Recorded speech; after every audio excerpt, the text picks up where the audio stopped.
Bonjour Frédéric. Dites donc, vous n'êtes pas un gros moral. Non, c'est pas la joie dans les journaux. Plusieurs sujets pas très encourageants, tous sur le même thème finalement de l'impuissance des hommes politiques, l'impuissance des pays occidentaux à faire respecter quelques grands principes. Je commence par cette couverture du Parisien aujourd'hui en France, qui a l'air bien innocente. Un air de vacances, enfin du beau temps, dit le journal, sauf que les températures frôleront déjà les 29 degrés dans le sud-ouest. Le journal se réjouit de ces chaleurs agréables, je cite, après le coup de froid de ces derniers jours qui a dévasté notamment des vignobles. Or, justement, si ce coup de froid a dévasté les vignobles, c'est que l'hiver dernier a été trop chaud et que les bourgeons avaient commencé à éclore lorsqu'est arrivée la vague de froid. Je parlais d'impuissance des hommes politiques parce que ça fait des années que cette question du réchauffement climatique se pose et que les dirigeants du monde entier semblent absolument incapables de prendre sérieusement les mesures qui s'imposent. Vous lirez dans Libération, et vous avez vu dans le journal de 7 heures, ce qui se passe au Canada. Immenses incendies qui dévastent de plus en plus souvent l'Amérique du Nord, année après année. Nous ne sommes pourtant qu'au mois de mai et la zone touchée par cette catastrophe est aussi au nord que le Danemark. Mais cette sécheresse se généralise donc au Canada, mais aussi encore plus bien sûr en Afrique. Voyez cet article de RFI. Au Malawi, dans certaines grandes villes, il n'y a plus d'eau au robinet depuis 15 jours.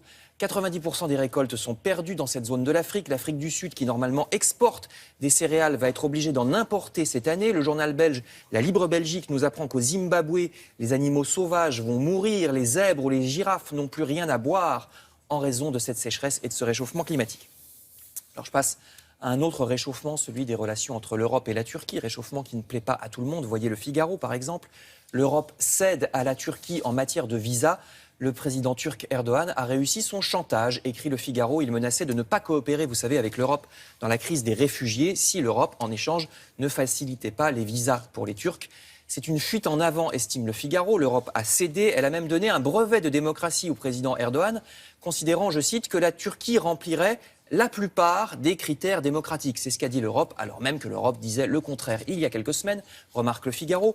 Le journal canadien La Presse rappelle ce qu'est le régime turc. Il est interdit de critiquer le président sous peine de poursuites judiciaires. Plus de 2000 procédures depuis 2 ans, des journalistes arrêtés par la police. Les médias qui ne sont pas favorables au régime ont tous des ennuis, dit le journal.